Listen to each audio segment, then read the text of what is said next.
जय हिंद। देखिए 1952 में जन्मे व्लादिमीर पुतिन की पूरी जीवन को समझते हैं कि वो कैसे इतने शक्तिशाली हो गए और किस तरह से जिस व्यक्ति को कोई नहीं जानता था वो रूस के जैसे विशाल देश पर इतने लंबे समय तक राष्ट्रपति रह गया। देखिए व्लादिमीर पुतिन का जन्म 1952 में एक बहुत ही नॉर्मल फैमिली में हुआ था। इनके पिता सोवियत संघ में एक नेवी में अपनी सेवा देते थे। उस समय नियम था कि हर परिवार के लोगों को सेना में सर्व करना है, जैसे आज इजराइल में है वहां पर, तो ये नेवी में सर्व करते थे। और इनकी माँ एक छोटी सी फैक्ट्री में वर्कर थी। इनका जीवन बहुत ही साधारण परिवार में बीता। ये पढ़ने में उस समय एक साधारण विद्यार्थी थे। उससे आगे अगर इनकी जर्नी को देखते हैं तो 1975 में ये रूस की खुफिया एजेंसी केजीबी को ज्वाइन करते हैं और 1975 में एक सीक्रेट ऑफिसर बनते हैं। इन्हें कई अलग अलग देशों में भेजा गया देश की सेवा करने के लिए, जहां पे इन्होंने बखूबी अपना रोल निभाया। इनकी जीवन में सबसे बड़ा बदलाव कब आया? जब 1989 में जर्मनी रूस के खिलाफ होने लगा। जर्मनी में पहले रूस का प्रभाव था, ये जर्मनी और रूस में आधे ही जर्मनी के बीच में एक दीवार चलाई गई थी जिसका नाम था बर्लिन की दीवार। इस साइड का हिस्सा रूस से प्रभावित था और इस साइड का हिस्सा अमेरिका से प्रभावित था। लेकिन जर्मनी में ये जो बर्लिन की दीवार थी ये तोड़ दी गई और पूरा का पूरा जर्मनी जो था वो अब अमेरिका के प्रभाव में जाने लगा था। इस घटना को वहां पे खड़े, वहीं पे ये अंडर कवर एजेंट थे व्लादिमीर पुतिन, उस समय केजीबी के तहत, वो देखते रह गए और देखते देखते ये बर्लिन की दीवार तोड़ दी गई और जिस जर्मनी के आधे हिस्से पर रूस का प्रभाव था, यानी उस समय के यूएसएसआर अर्थात सोवियत संघ का प्रभाव था, वो अब प्रभाव खत्म हो गया और धीरे धीरे आगे और घटनाएं खराब होती गई। रूस की जो उस समय का नेतृत्व था रूस को संभाल नहीं पाया और एक के बाद रूस में क्रांति बढ़ने लगी। और रूस जो था उस समय सोवियत संघ हुआ करता था, पूरा नाम USSR, union of Soviet socialist Republic. इसमें 15 देश होते थे या 15 देश 1991 यानी 1991 में बिखर गए। इसमें से कौन कौन से देश बिखर? Estonia, Latvia, Lithuania, Ukraine, Moldova, Belarus, Georgia, Armenia, Azerbaijan, Kazakhstan, Kyrgyzstan, Tajikistan, Turkmenistan, Uzbekistan. नक्शा की क्लास में आप सब लोग को याद करा दिए थे। तो अब बच्चों का चीज है ये सब, दुनिया के किन देश कहाँ पे, तो ये तो आप सब लोग को पता ही है। तो टोटल यूएसएसआर 15 भागों में टूट गया, जिसमें सबसे बड़ा भाग जो निकला था वो था रूस, जबकि इसके जितने जो छोटे छोटे देश थे ऐसे 15 देश टूट गए, जिसमें यूक्रेन भी रूस से ही टूटा था 1991 के दशक के समय। उस समय जो रूस के राष्ट्रपति थे मिखाइल गर्बाचोक सबसे लोल राष्ट्रपति रहा था पूरे रूस का। इसने 1989 में अफगानिस्तान में सेना भेजा तालिबान को कंट्रोल करने के लिए, वहीं तालिबान उदय हुआ और फिर वहां से भागना पड़ा, ये उसको भी नहीं कंट्रोल कर पाए। बर्लिन की दीवार तोड़ दी गई, ये उनको भी नहीं कंट्रोल कर पाए। और फाइनली 1991 का यूएसएसआर का बिखराव हो गया। ये सब भी मिखाइल गर्बाचोक के समय हुआ। इन्हें अपने पद से त्याग देना पड़ा और उसके जगह पे आए थे बोरिस येल्सन। बोरिस येल्सन से लोगों को उम्मीदें थी, लेकिन बोरिस येल्सन जो थे महापियक्कड़ आदमी था। ये जहां तहां पीने लगता था, बड़का बड़का बाल्टी में दारू पीता था और नाचने लगता था। स्टेज पे गया, देखिए नचनिया के साथ ही नाच रहा है, बताइए राष्ट्रपति नाचेगा? जिस वजह से इसका विरोध होने लगा। बोरिस येल्सन जो थे ये सोचे थे कि रूस जो एकदम सरकारी तंत्र में फंस चुका था, क्योंकि वहां उस समय ये परंपरा थी जो कुछ होगा सरकारी होगा। और आप भारत में देखिए सरकारी चीज में जहां गए, जैसे सरकारी हॉस्पिटल में गए तो आपको फील हो जाएगा कि ये सरकारी हॉस्पिटल, फैक्ट्री में जाएंगे सरकारी फैक्ट्री तो आपको फील हो जाएगा। तो इनको लगा कि अमेरिका की तरह आगे बढ़ना है तो प्राइवेट को आगे बढ़ना पड़ेगा, तो धीरे धीरे न करना चाहिए। इन्होंने क्या किया, सरकारी मशीनरी को धीरे धीरे बंद करना चालू किया, प्राइवेट को आगे बढ़ना चालू किया। इस वजह से जो पहले से अर्थव्यवस्था थी जो चल रही थी वो भी नहीं चल पाई और दूसरा क्या हो गया कि लोगों के अंदर रोजगार जाने लगा, जिस वजह से इनका भी विरोध होने लगा बोरिस येल्सन का। हालांकि बोरिस येल्सन जो उम्मीद लाए थे वो 20 साल आगे उसका असर दिखता, लेकिन इनको उतना आइडिया नहीं था। पियक्कड़ आदमी था, जहां तहां नाचने लगता था यहाँ पर, जिस वजह से लोग इन्हें पसंद नहीं करते थे। और यही एंट्री होती है व्लादिमीर पुतिन की। ये साल हो जाता है 1991 जब यूएसएसआर टूटा और इस समय तक व्लादिमीर पुतिन लेफ्टिनेंट कर्नल बन चुके थे। इस समय इनकी जो मुलाकात होती है वो रूस का सबसे बड़ा जो शहर है सेंट पीटर्सबर्ग के मेयर थे एंटोली सोबचक से मुलाकात होती है व्लादिमीर पुतिन की। और ये क्या करते हैं, सोबचक व्लादिमीर पुतिन को सेंट पीटर्सबर्ग का डिप्टी मेयर बना देते हैं। और यहीं से कहानी शुरू होती है व्लादिमीर पुतिन की। जैसे ये डिप्टी मेयर बनता है, इसने वहां के जितने करप्शन थे उस सबको खत्म करने लगता है, व्यवस्थाओं में सुधार लाने लगता है। यह परिवर्तन सड़कों पर दिखने लगती है और सेंट पीटर्सबर्ग जो कि पूरी तरह से रूस का सबसे बड़ा शहर था, वहां से एक नाम उभर के आता है कि एक नाम व्लादिमीर पुतिन, जिसने सबको सुधार दिया, जिससे कि लोग वहां के प्रभावित होते हैं। लेकिन एक शहर पे कितना काम कर दीजिएगा, नेशनल लेवल तक उतना नहीं पहुंच पाता, उन भी 1991 के समय जब मीडिया उतना ज्यादा नहीं था। लेकिन इसकी नजर जब व्लादिमीर पुतिन की इन कामों की देखते हुए एक बहुत ही उस समय के पावरफुल एडवाइजर हुआ करते थे, राष्ट्रपति के सलाहकार होते थे उस समय, उनका नाम था वेलेंटीना यामासोव। ये वैलेंटीना यामासो जो थे, इनकी एक विशेषता थी कि ये उस समय के जो राष्ट्रपति थे बोरिस येल्सन, उनके ये दामाद थे। तो जिस वजह से आप समझ सकते हैं कि राष्ट्रपति का ही दामाद है तो कितना पहुंच होगा। तो ये जो थे वैलेंटीना यामासोवी, तो वैलेंटीना यामासो जो थे, इन्होंने पुतिन को बुलाया और उनको ने क्या किया कि एडवाइजर रख दिया किसका, बोरिस येल्सन का। इस तरह से पुतिन और बोरिस येल्सन की दोस्ती हो गई। ये एक सलाहकार के तौर पर इनके पास आया और बोरिस येल्सन इन पे बहुत भरोसा करते थे और राष्ट्रपति बोरिस येल्सन पुतिन को हमेशा साथ रखते थे। और धीरे धीरे ये नेशनल लेवल तक ये चेहरा उभरते गया कि करप्शन को खत्म करना, कभी बोल्ड स्टेप्स लेना। इस वजह से पुतिन का कद धीरे धीरे बढ़ता गया। बड़ी बड़ी जिम्मेदारियां बोरिस येल्सन पुतिन को देने लगे। जनता में पुतिन लोकप्रिय होने लगा और इसी दौरान बोरिस येल्सन अपने शराबीपन की वजह से, जहां तहां नाच देने की वजह से अपनी गरिमा को खोते जा रहे थे, जिसे भरपाई करने के लिए 1999 में 1900 इधर भारत में कारगिल की लड़ाई चल रही थी और उस समय 1999 में रूस का प्रधानमंत्री बनाया गया व्लादिमीर पुतिन को। वहां पे प्रधानमंत्री को ज्यादा पावर नहीं है, वहां सारा पावर राष्ट्रपति को, और राष्ट्रपति थे बोरिस येल्सन।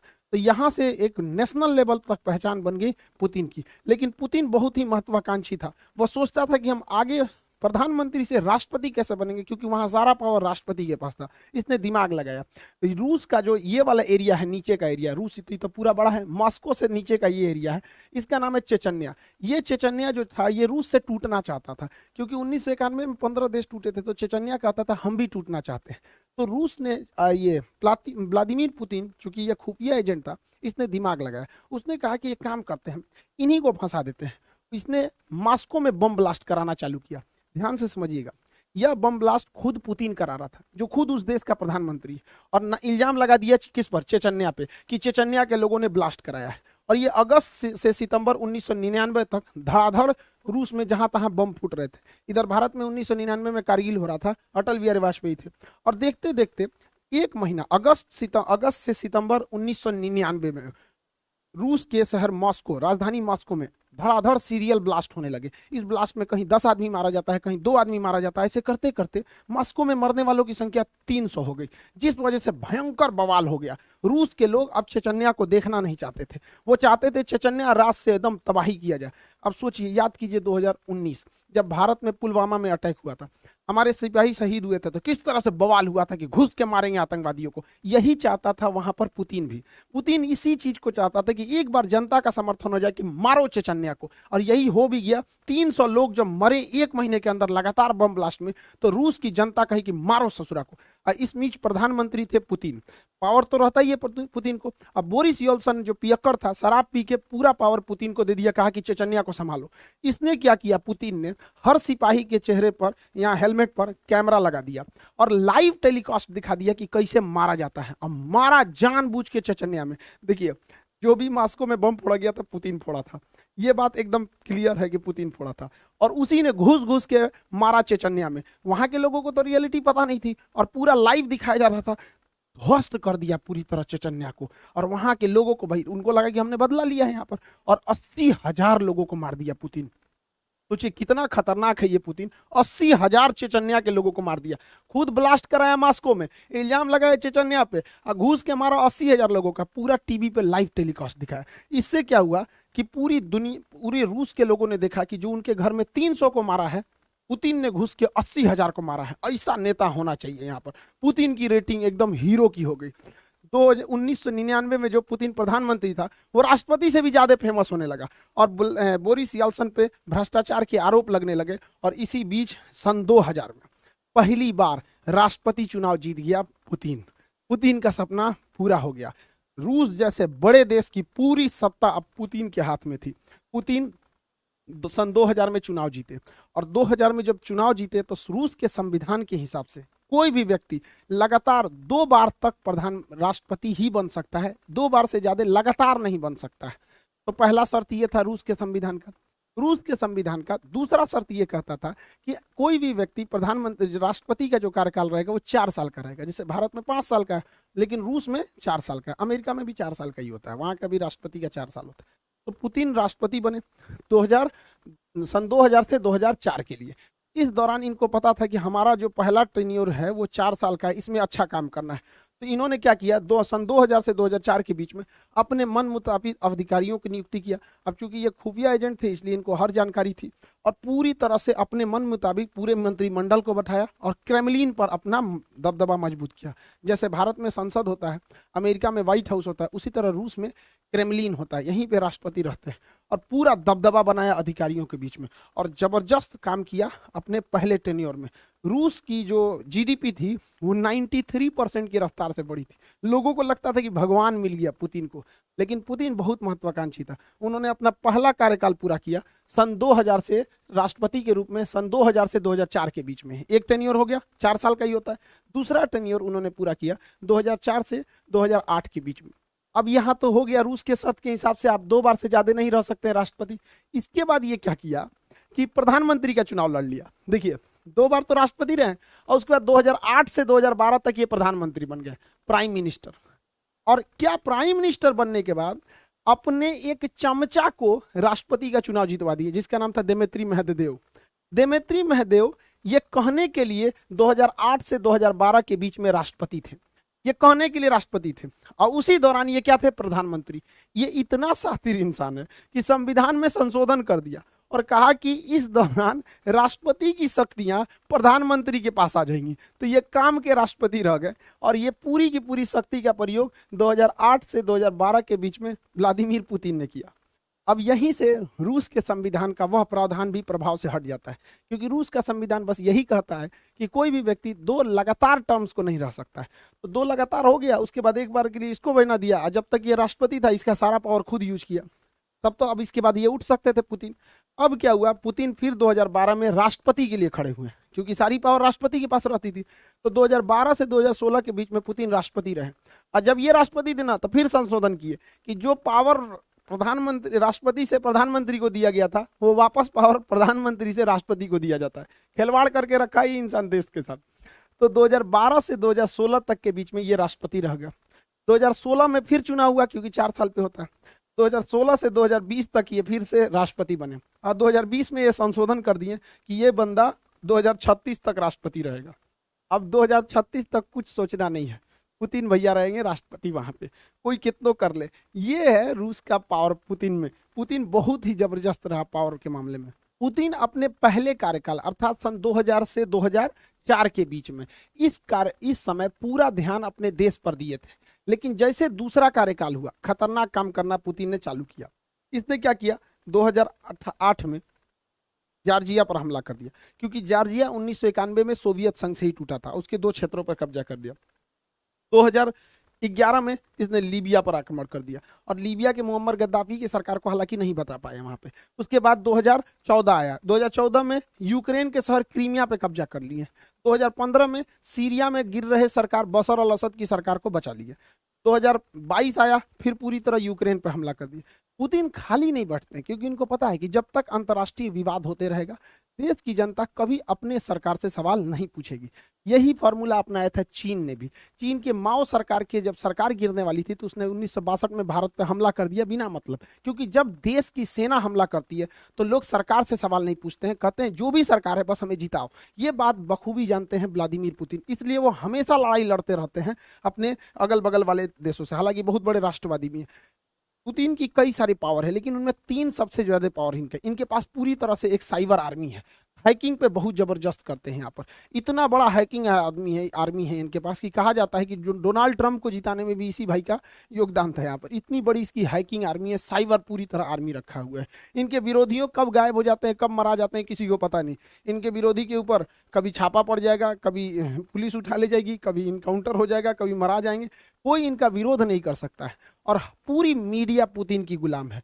किसी भी टीवी चैनल को देखिएगा बस हमारे राष्ट्रपति ऐसे, ये खाएं, वो सोएं, ये किए, वो के, दिन रात उसी के चलते रहता है। ये 3 चीजों के बदौलत सन 2000 से लेके आज 2022 तक, यानी 22 सालों से पुतिन वहां के राष्ट्रपति हैं, और साथ ही साथ अब वो 2036 तक रहेंगे यहाँ पर। 2036 तक वो वहां पे राष्ट्रपति रहेंगे। पुतिन की लाइफ स्टाइल भी गजब है। कभी ये घुड़सवारी करने लगते हैं, तो कभी मछली पकड़ने लगते हैं, कभी भालू पे चढ़ के घूमते हैं, तो कभी तैराकी हो जाती है इनके अंदर। ये सबमरीन में भी अंदर चले जाते हैं, क्योंकि ये केजीबी के सदस्य थे तो इन्हें हर चीज़ पता होती है। इनकी पूरी लग्जेरियस फ्लीट है जहाज़ों की, जाते हैं तो फुल सिक्योरिटी के साथ जाते हैं। और ये केवीजी के सदस्य थे, खुफिया जानकार थे, तो फाइटर प्लेन भी चला लेते हैं। हर तरह के जहाज ये बंदा उड़ा लेता है, हर तरह का जहाज व्लादिमीर पुतिन वहाँ पे। इनके पास बहुत ही महंगी याट है, कहा जाता है कि ये इलॉन मस्क से भी अमीर है। हालांकि जितने राष्ट्रपति वो लोग होते हैं, इनके पास अमीरी से ज़्यादा पावर होता है। यहाँ पर पूरे देश के संसाधनों का इस्तेमाल करते हैं यहाँ पर। ये ब्लैक बेल्टर है कराटा से, स्नाइपर है, इनकी गोली की निशान बहुत बेहतरीन है। कई बहुत सारे सातिर भी हैं दिमाग के यहाँ पर। इनका ये जो क्रेमलिन वाक है, काफ़ी ज़्यादा प्रसिद्ध हुआ था पुतिन का। देखिए, इन सब के साथ पुतिन का एक ऐसा सच भी है जो दुनिया को से छुपाया जाता है, या फिर यूं कह दीजिए कि यह सच एक ना एक दिन पुतिन को झेलना ही पड़ेगा। पुतिन को कहा जाता है कि एब्डोमिनल कैंसर है, पेट का। खैर, उसका ये इलाज करा लेंगे, लेकिन इन्हें पार्किंसंस बीमारी है। पार्किंसंस बीमारी एक तरह का लकवा होता है। पार्किंसंस बीमारी लकवा होता है, शरीर धीरे धीरे दिमाग काम करना छोड़ देता है, उस अंग पे धीरे धीरे दबाव होने लगता है, वो अंग काम नहीं करता है। आप पुतिन को देखिएगा तो हल्का झुक के बैठेंगे, कभी बैठेंगे तो इस टाइप के झुक के। ये पार्किंसंस बीमारी है, और इनका शरीर अब उतना काम नहीं करता, इसलिए जब बैठेंगे तो टेबल कुर्सी को बहुत जोर से पकड़ के बैठते हैं। कभी भी देखिएगा पुतिन को जब भी इंटरव्यू देते तो हल्का सा ऐसे झुके हुए रहेंगे, पार्किंसंस बीमारी की वजह से। देखिएगा टेबल पकड़ के, देखो भाई चाचा, यहाँ पे टेबल को बढ़िया से पकड़ के बैठे हुए। समझ में आ रहा है कि नहीं, पार्किंसंस बीमारी।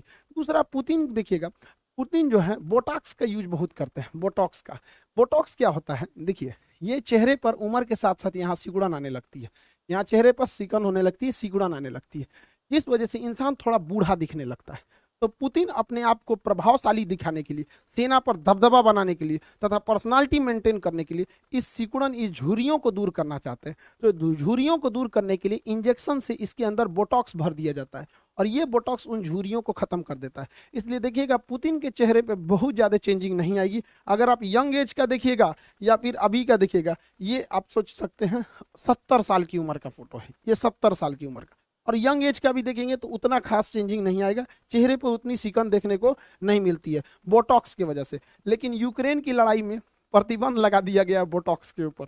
अभी भाई को बोटॉक्स नहीं मिल रहा है तो बूढ़ा दिख रहा है यहाँ पर, लेकिन इतना भी ज़्यादा प्रभाव नहीं पड़ता है। बोटॉक्स का इंतजाम एक राष्ट्रपति के लिए बहुत बड़ी बात नहीं होती है, नॉर्मल बात होती है। आई होप आपको टॉपिक समझ में आया होगा, और आप सभी लोग का तहे दिल से धन्यवाद, थैंक यू। आप सब लोगों को दिल से शुक्रिया, आप लोगों का। आज हमारा चैनल 16 मिलियन हो गया। आप लोगों की कुछ शिकायतें भी रहती हैं कि सर वीडियोस रेगुलर नहीं आते हैं। देखिए, जिस तरह का कंटेंट रहना होता है उसमें काफ़ी टाइम लगता है। दूसरा, सुबह से क्लास लेना रहता है, तो बच्चों को भी कैसे छोड़ सकते हैं। तो वही मेरे लिए समस्या ये हो गया है कि बचपन से लेके 55 तक के लोगों की उम्मीदें रहती हैं, तो सबको मेंटेन करना थोड़ा मुश्किल हो पाता है। लेकिन फिर भी अब हम कोशिश करते हैं कि अब आपके लिए वीडियोस रेगुलर ला सकें यहाँ पर। आप सभी लोग का फिर से बहुत बहुत धन्यवाद, जो आप लोगों ने चैनल को 16 मिलियन पहुँचा दिया। अभी हम लोग फिर देखेंगे यूएसएसआर कैसे बना, यूएसएसआर कैसे टूटा। और रही बात क्लासेस की, तो क्लासेस कंटिन्यू रहेंगे, हिस्ट्री ऑन गोइंग चल रहा है, एनडीए वाला भी बैच ऑन गोइंग है। यहाँ पर जितने भी बैचेज हैं उसमें रिकॉर्डेड भी अवेलेबल है। आप सब लोग बैचेज से जुड़े रहिएगा, मन लगा के पढ़ाई कीजिए, माँ बाप के सपना को पूरा कीजिए। फिर से एक बार आप लोगों का धन्यवाद 16 मिलियन पहुंचाने के लिए। आई होप आप समझ गए होंगे। मिलेंगे नेक्स्ट क्लास में। जय हिंद।